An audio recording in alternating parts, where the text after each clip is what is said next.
Ron Paul would be very dangerous for this country because he wants to bring troops like you back from your post from all over the world. Well, I think it would be even more dangerous to start nitpicking wars with other countries. Someone like Iran, Israel is more than capable of.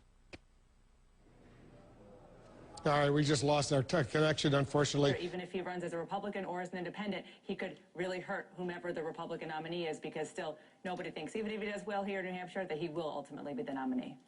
I'm sure you talk to Republicans who are worried as well, just like I am, that Ron Paul will continue on, who are worried as well, just like I am, who are worried as well, just like I am, who are worried as well, just like I am, who are worried as well, just like I am. I think you already know what I'm talking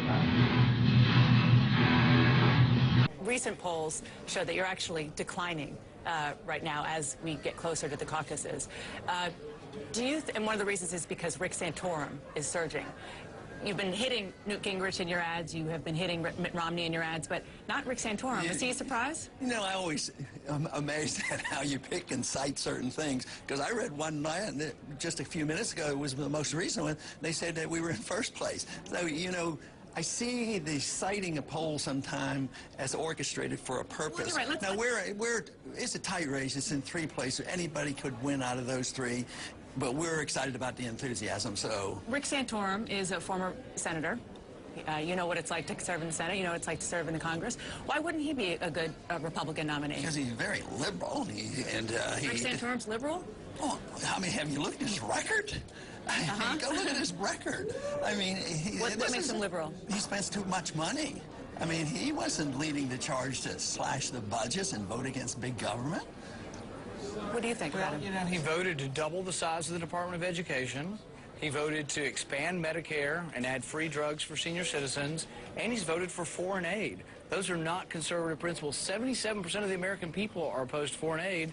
And Rick Santorum's voted for it every time it's come down. I just have one last question on to the substance. I was talking to a very well-plugged-in Republican here in Iowa who told me that one of the reasons why you're losing support in these waning days is because of your with Republicans is because of your foreign policy, specifically on Iran. So my question for you is, what would a President Paul do if Iran were to get a nuclear weapon? That's a long answer. We're running out of time. Just come to the meeting we're going to have. If I mention anything about the troops and coming home and stopping the wars, you'll get the loudest applause, and that's why my crowds are growing, because I have a different foreign policy. I have the old right foreign policy. I have the foreign policy of George W.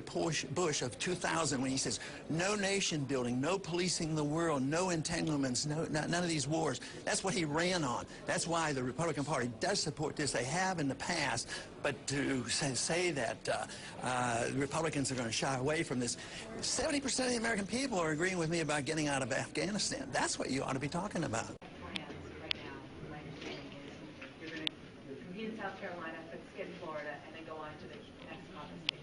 Why is that? Well, that's not exactly true. I mean, we'll be doing something in Florida, but right now we're waiting to see how we do tomorrow night and see how the money comes in and see how we do in South Carolina. But we're not forgetting about Florida, but we don't have plans for, you know, like a $10 million, $20 million program, because we don't have that money in the bank and we can't go to Wall Street to get this money. So we'll have to wait and see.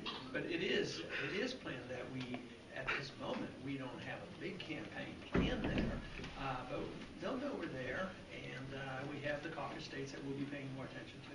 Does that say anything about your efforts to actually secure the nomination? I mean, it's sort of hard to do it without really competing in a state like Florida. No, well, I think it tells you that we are realistic, and that's the way we approached Iowa.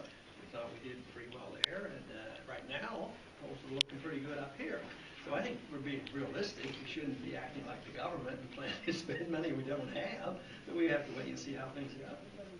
Well, like at the last stop where you just were, it was madness. But there was a woman there who was a New Hampshire voter. She voted for Barack Obama in the last primary.